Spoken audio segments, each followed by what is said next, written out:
Good morning, happy Thanksgiving from NYNJPA Weather. Of course, I'm your meteorologist, Stephen DiMartino, and we are starting off Thanksgiving with a wonderful weather pattern in place. Temperatures pretty much above normal for most locations. Of course, our cold spots in Messina, Poughkeepsie, parts of Allentown, parts of northeastern Pennsylvania, back towards Williamsport. We have temperatures in the lower to mid 30s, also in northwestern New Jersey, but then thereafter, the rest of the region pretty much is in the upper 30s to mid 40s, just away from the coast. And then along the coast and in the Philadelphia and New York City metropolitan area, we are in the mid to upper 40s. We have a light and variable wind for the most part, coming from the north for some locations. And also we have clear skies. There isn't a cloud in the sky here in Freehold, and pretty much that's the case for the rest of the region. Temperatures today are going to rebound nicely into the lower to mid 50s over the interior, mid to upper 50s along the coast. I would not be surprised if somebody hits 60 degrees in portions of the Delaware River Valley, which is right about here.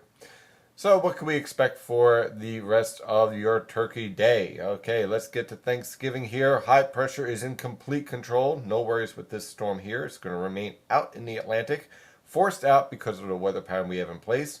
This high pressure system and the warm conditions with it will also be in place for tomorrow. So basically what you get for today, you get for tomorrow. Kind of a carbon copy type situation. However, this cold front right here is going to change the weather pattern quite a bit. And you're going to feel it on Saturday morning, where temperatures are going to be struggling in the upper 30s to low 40s. Now you might be saying, Stephen, that's not too bad. But by Saturday afternoon, we only get into the mid 40s. So pretty much what you feel in the morning, you're going to feel in the afternoon. So be sure you have your coat ready for you on Saturday, as it is going to be a bit chilly, especially compared to what we're dealing with right now.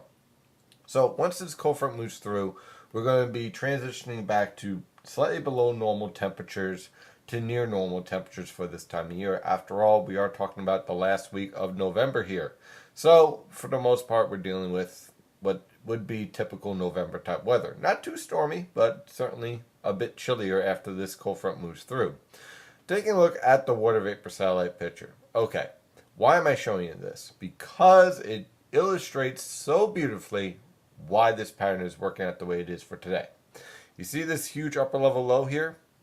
This is driving a Pacific jet from the Pacific, obviously, into the west coast, through the United States, and towards the east coast. So notice it goes from west to east. So that means anything trying to develop out here in the Atlantic is forced to the east. And so with this progressive pattern in place, high pressure remains in control. We enjoy tranquil, comfortable weather. But unfortunately, this will not last for too much longer. Now look, there's a lot of cold air built up here in Canada. Very cold air. And above normal snowpack, which means that cold air is strengthening.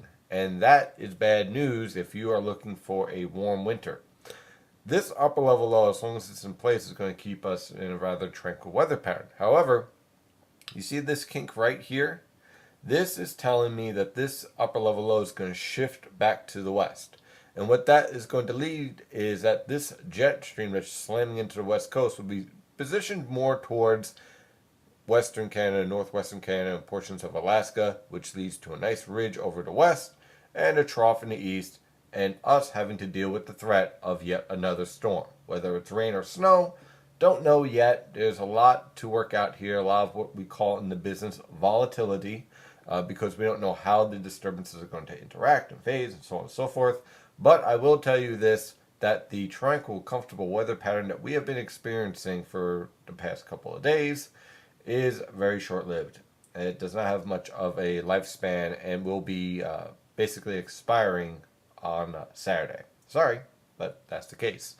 So let's take a look at the latest model guidance using the European model guidance from the Penn State EWAL website, an excellent website for all your model needs.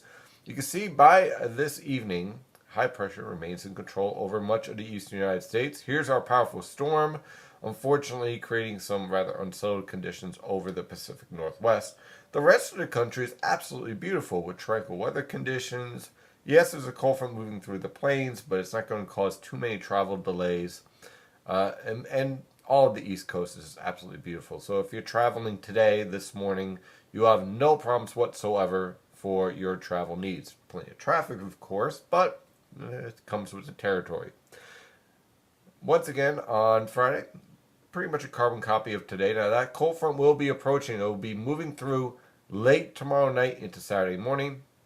Again, there really isn't much in the way of precipitation or moisture ahead of this cold front, so I expect an increase in cloud cover, but that's about it. And then by Saturday, it gets a lot more colder. Look at this. This is a very cold 850 millibar temperature regime over the Philadelphia and New York City metropolitan area. And as you can see, there's plenty of Arctic air locked up in Canada just waiting to drop down.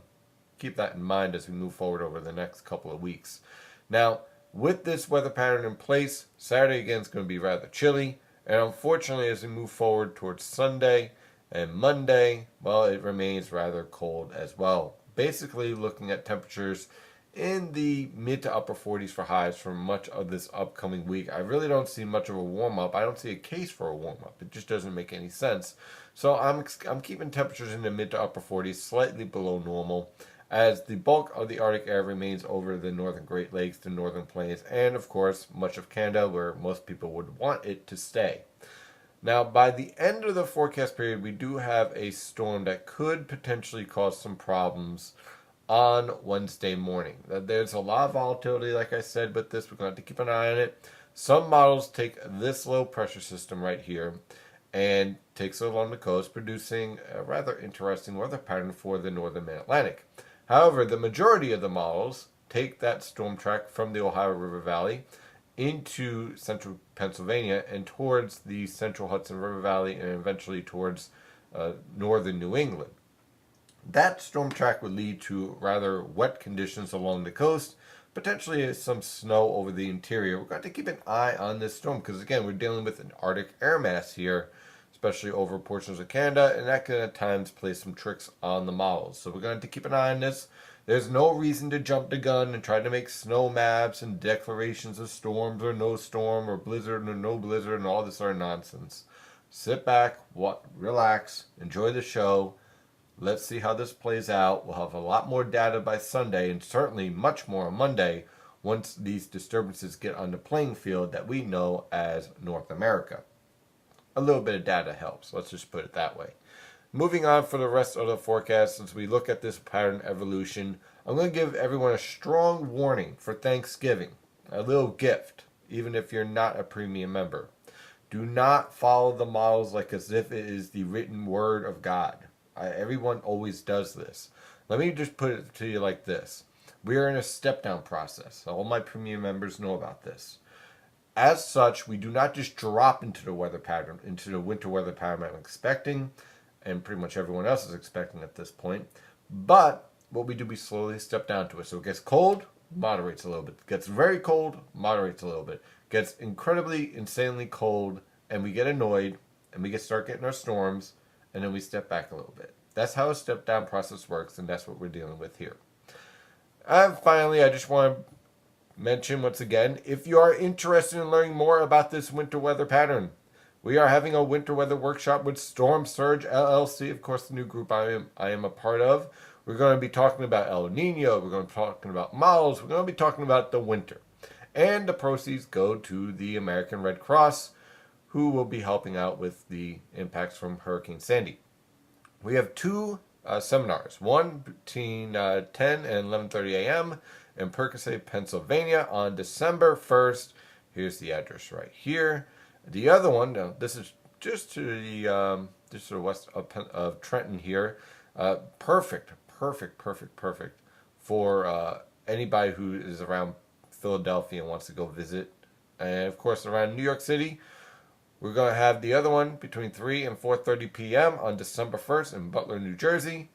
Here's the location right here. Again, if you're in the New York City metropolitan area, you want to go visit and talk to me and talk to all these other meteorological guests. Rob Guerrero, John Marshall is going to be there, myself, of course, Mike DeFano. And we're going to have a great time talking about the weather, talking about winter, and you can ask questions. Now, it's $20 in reserve, $30 at the door. It's going to help out the Red Cross Sandy Relief Drive, and it's going to be a great afternoon for everyone, so I hope to see you there. Well, again, I hope everyone has a happy Thanksgiving. This is your meteorologist, Stephen DiMartino. You can follow the latest weather information at nynjpaweather.com and nynjpaweather on Twitter and Facebook. Have a great day.